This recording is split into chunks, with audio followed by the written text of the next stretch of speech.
বিছানার উপর পড়ে আছে জামা কাপড়, পাশে থাকা পড়ার টেবিলে এখনো বই খাতা গোছানো। লাল রঙের ঘড়ির মতো নীল রঙের আরেকটি ঘড়িও আছে সেই টেবিলেরই তাকে। দুষ্টুমির জন্য মা বাবার বকা থেকে যার একমাত্র আশ্রয়স্থল ছিল দাদির কোল, সেই এখন সবার চোখের আড়াল হয়ে পাড়ি জমালো পরবারে। সবই এখন শুধু স্মৃতির পাতায়। বসার ঘরে গভীর বিষাদ নিয়ে বসে স্বজনরা। সোফার এক কোণে নিঃশব্দে বসে আছেন বাবা সালাহউদ্দিন মুকুল, আর আরেক ঘরে মা খুকুমনি আক্তার স্বজনদের মাঝে থেকে থেকে কান্না করছেন। এই হৃদয় বিদারক দৃশ্য মাইলস্টোন স্কুল অ্যান্ড কলেজের শিক্ষার্থী সাদ সালাউদ্দিনের বাসার। একটি দুপুর বদলে দিয়েছে সবকিছু। গত সোমবার উত্তরার দিয়াবাড়ির মাইলস্টোন স্কুল অ্যান্ড কলেজে ঘটে যাওয়া দুর্ঘটনার শিকার হয় এই শিক্ষার্থী। বিমান বিধ্বস্ত হওয়ার আগের দিন রোববার ঠান্ডাজনিত অসুস্থতার কারণে স্কুলে যায়নি সাদ। ঘটনার দিন সোমবার কান্নাকাটি করেই যেতে হলো স্কুলে, আর সেদিনই ভয়াবহ আগুনে বন্ধু সহপাঠীদের সঙ্গেই ঝরে পড়ল সাদের ছোট্ট প্রাণটিও। মর্গে সাদের হাতে পড়া লাল রঙের ঘড়ি দেখে বাবা সালাউদ্দিন মুকুল নিশ্চিত হন এটিই তার সন্তান।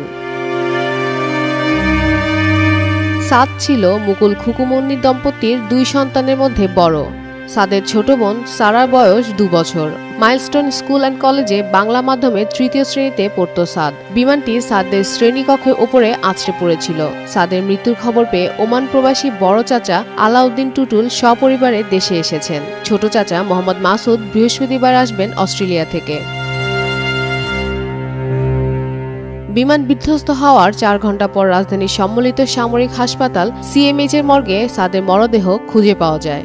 ওই সময় সাদের বাবা মার সঙ্গে ছিলেন একমাত্র ফুপা আবু সাইদ মিলন। সাদকে প্রথমে না পেয়ে সামাজিক যোগাযোগ মাধ্যম ফেসবুকেও করেছেন পোস্ট তারা। এদিকে সাদের বড় চাচা এমন দুর্ঘটনার প্রতি ক্ষোভ নিয়ে বলেন, এভাবে যদি প্রশিক্ষণ বিমান না উঠত তাহলে আমার সন্তান আজ মারা যেত না, কারো সন্তানকেই মরতে হতো না। আমার ছেলের গল্প লেখা দরকার নেই। যদি রিপোর্ট করেন তাহলে কারা দায়ী তাদের কথা লিখেন, তাদের বিচারের আওতায় আনার ব্যবস্থা করেন, তাহলে বুঝবো আপনারা কিছু করছেন। সাদের বাবা সালাউদ্দিন মুকুল বলেন, আমার ছেলে বেঁচে নেই, ওর বন্ধুরাও বেঁচে নেই, অনেক শিশু পুড়ে ছাই হয়ে গেছে। আমাদের সন্তানদের শহীদদের মর্যাদা দিতে হবে, রাষ্ট্রীয় মর্যাদাও দিতে হবে। CMH থেকে সাদের লাশ আনার পর জানাজা শেষে সমাহিত করা হয় মিরপুর 10.5 নম্বরে অবস্থিত কবরস্থানে। দাদার কবরের পাশে চিরনিদ্রায় সাদ, আর তাকে কোনোদিন স্কুলে যেতে হবে না। সারা শরীরে ব্যান্ডেজ নিয়ে আইসিইউতে শুয়েছিল আব্দুল্লাহ শামীম। মৃত্যুর সঙ্গে লড়াই করছিল ছোট্ট সাহসী এক প্রাণ। আগুনে পুড়ে ঝলসে যাওয়া শরীরের যন্ত্রণা ভুলে সে তখন বড় বোন ফারজানা কণিকাকে জিজ্ঞেস করেছিল, আমার শরীর কি অনেক পুড়েছে আপু? রাজধানী জাতীয় বার্ন অ্যান্ড প্লাস্টিক সার্জারি ইনস্টিটিউটের আইসিইউতে শুয়ে থাকা শামীমের 95% দগ্ধ। তবুও কাঁপা কণ্ঠে ফারজানা তাকে সাহস দিয়ে বলেছিলেন, না ভাইয়া, তোমার পোড়া বেশি নয়, তুমি ঠিকই ভালো হয়ে যাবে। সে কথা হয়তো বিশ্বাস করেছিল ছোট্ট শামীম। বলেছিল, আমাকে বাঁচান। শেষবার বোনের কাছে একটু পানি খেতে চেয়েছিল। আপু, আমাকে একটু পানি দাও। ডাক্তারের অনুমতি নিয়ে ফারজানা একটু পানি দিয়েছিল। তবে সোমবার রাতে চিরতরে না ফেরার দেশে পাড়ি জমায় সে। মঙ্গলবার দুপুরে আব্দুল্লাহর মরদেহ শরীয়তপুরে গ্রামের বাড়িতে দাফন করা হয়েছে। মাইলস্টোন স্কুল অ্যান্ড কলেজের 8ম শ্রেণীর শিক্ষার্থী ছিল আব্দুল্লাহ শামীম। তার সাহস ছিল অদম্য। আগুনের ঝলসে যাওয়ার পরও সে নিজে হেঁটে গিয়েছিল সেনাবাহিনীর সদস্যদের কাছে।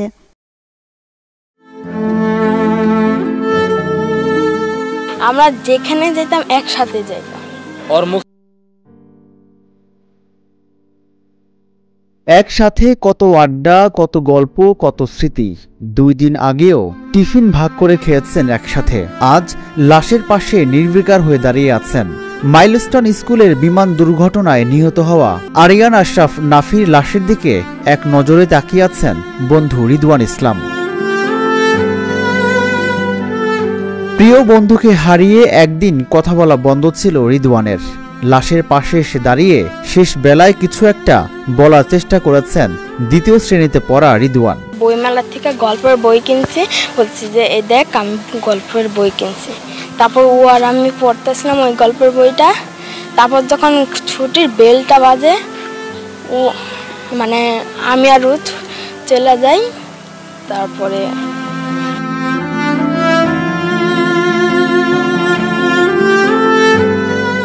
আমরা যেখানে যেতাম একসাথে যেতাম। যেমন ওই যে একদিন আমার না অনেকগুলো ছেলে না মানে ধরছিল, ওদের একজনকে আমি মানে একটু বলতাম যে তোর মতন এরকম ছেলে যাতে আর পৃথিবীতে একটাও না থাকে। অনেকগুলো ছেলে আমার ধরছিল। তারপর ওরে আমি বলছি যে দেখতো ইফা জাহানা ফদের ডাক দিত, পরে ও আনছে সাথে হাতে করে একটা করে লাঠিও আনছে, আমার হাতেও একটা দিছে। ও ক্লাসে একদম মানে সবচেয়ে ভালো স্টুডেন্টের মধ্যে একজন ছিল। তারপর পড়াশোনা তো ভালো, কোনোদিন আর পরীক্ষার খাতায় ফেলের কোনো একটা আসে নাই। আমি গিয়েছিলাম কিন্তু আমাদেরকে ওই আর্মির লোকরা আমার আটকাই দিছে, আর যাইতেও দেয় নাই। বন্ধুকে হারানোর পর কঠিন সময় পার করছেন, অনেকটা নীরব হয়ে গেছেন জানালেন বাবা। নাফি আর আমার ছেলে একসাথে গেছে, নাফির আম্মু আর আমার ওয়াইফ একসাথে বসা ছিল। ওরা দুজনের ওর বোনকে আনতে গেছে। নাফি দৌড়ে আগে চলে গেছে, আমার ছেলে পিছনে ছিল। এর মধ্যে এই দুর্ঘটনা ঘটছে। স্বাভাবিক ছিল না, ওতে ঘুমাতে পারে নাই, সারা রাতে প্রায় সজাগ ছিল।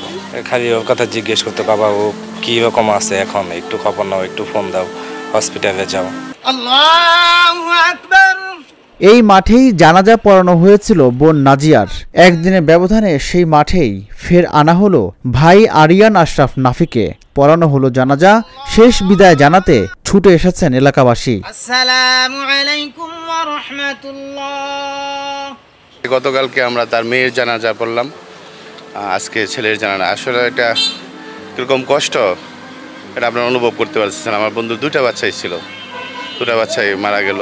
একজন বাবা মা হিসাবে এই বাচ্চার এই মৃত্যু কতটা কষ্টদায়ক, আসলে আমরা সবাই স্তব্ধ হয়ে গেছি। আমার বন্ধুটা শারীরিক অবস্থা, মানসিক অবস্থা খুবই বিধ্বস্ত হয়ে গেছে।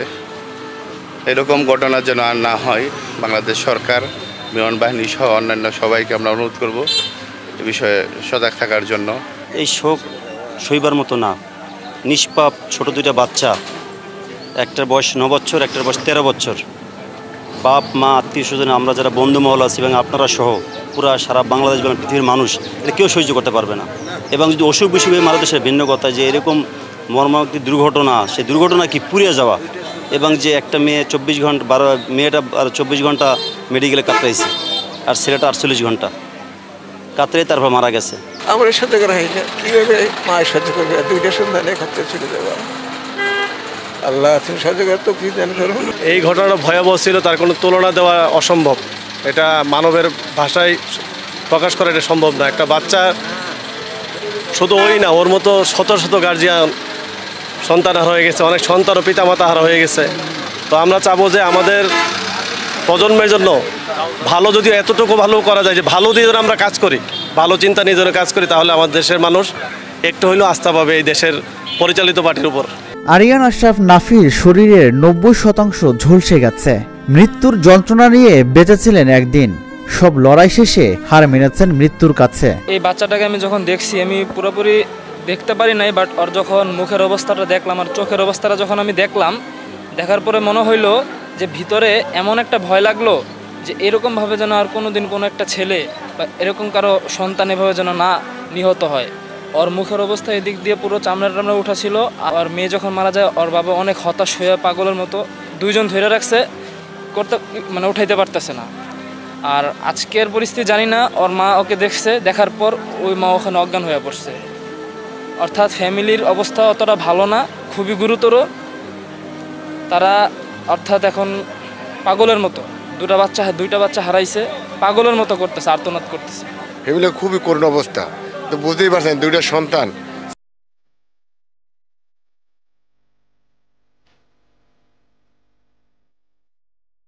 বোনের পর ভাইকে দাফন করা হয় এলাকার কবর